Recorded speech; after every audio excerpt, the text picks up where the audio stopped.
The Sports Desk is brought to you by Jim Butler Chevrolet, the Midwest's #1 Chevy dealer, 10 years running.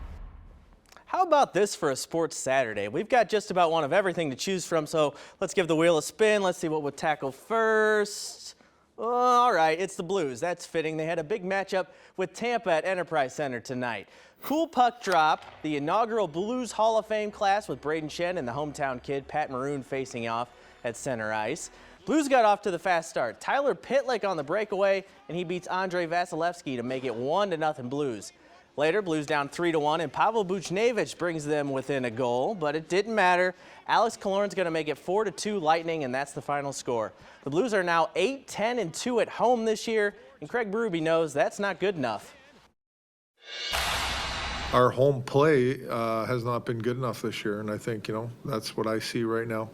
I see not, like I talked about, not playing a gritty enough game. We gotta do a better job of it. Saturday is for college basketball too. A lot of college basketball. We had a neat one over in Edwardsville to kick things off. Our two local OVC teams squaring off for the first time at the Division I level. So let's go over to SIUE, where the OVC leading Cougars hosted the first-year Division I Lindenwood Lions. This is DeMarco Minor with the tough drive and finish for SIUE and Coach Brian Baroni. You see him right there.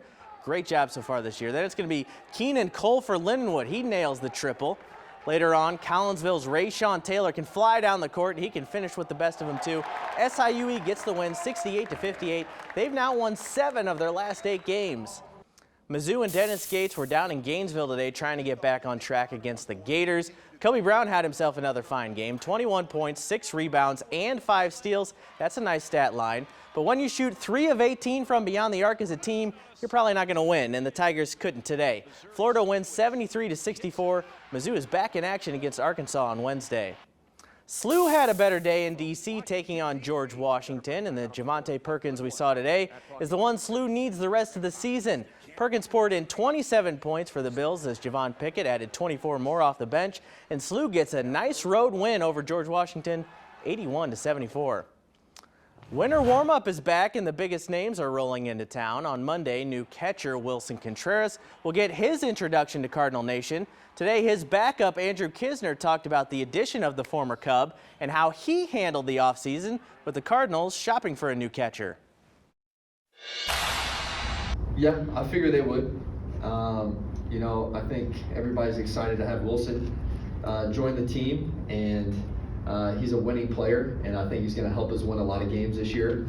And I'm just hoping that he's ready to retire that Cubby blue and throw on some red and adopt the Cardinal way and get to work.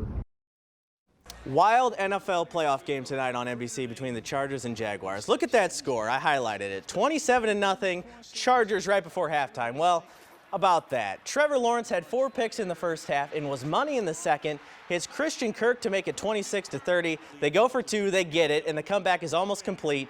Enter Edwardsville's Riley Patterson, biggest kick of his life, and he nails it. Jacksonville pulls off the 3rd largest comeback in NFL history to win 31-30 and move on. Huge thrill for the local Edwardsville kid. He's been dreaming of a moment like that his entire life. I can't believe that game. Yeah. It was crazy. Yeah, he had a lot of folks cheering him on, too. Definitely. Very good, Corey. Thank you. It was great, but I just still can't get over the fact that you had a little Wheel of Fortune thing. That's you know what I'm saying? There was so much to talk about. I know. Just about anything. I loved it, but that's all I could think about. As a plug, watch Wheel of Fortune on Fox. Exactly. Thank you. And I don't want to play Wheel of Fortune when we've got 10-day forecast because it's not going to change all that much. You know how it can change.